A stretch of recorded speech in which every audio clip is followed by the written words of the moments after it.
When Sako discontinued the 85 series and replaced it with the 90 in 2023, I think most shooters will agree that they took a great platform and made it even better.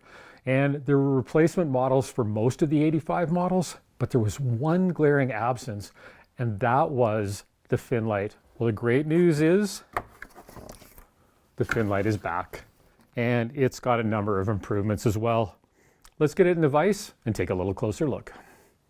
So some of the major changes in the 90 over the 85 were they stiffened up the receiver, and this was done to improve accuracy.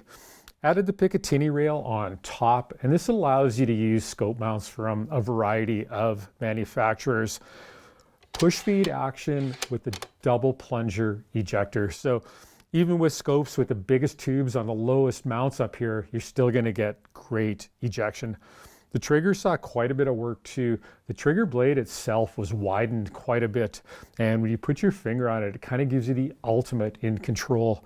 You can adjust weight easily just by sticking a tool up through this hole, and there's 5 positive clicks that take you from about 2.5 to 4 pounds. The really cool thing, you can actually move the trigger blade itself back and forth within the trigger housing. So that allows you to fit it exactly to your hand.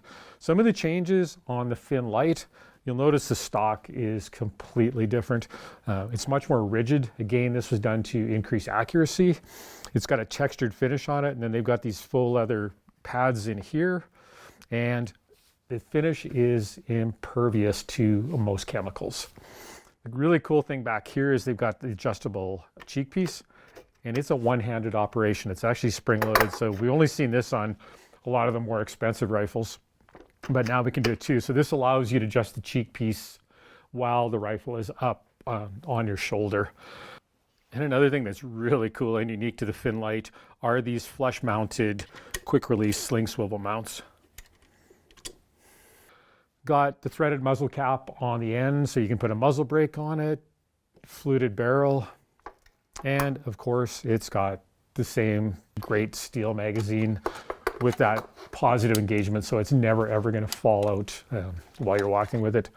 Pretty excited to shoot this, but first order of business is to put a scope on it. But there's your first look at the new Finnlight 90.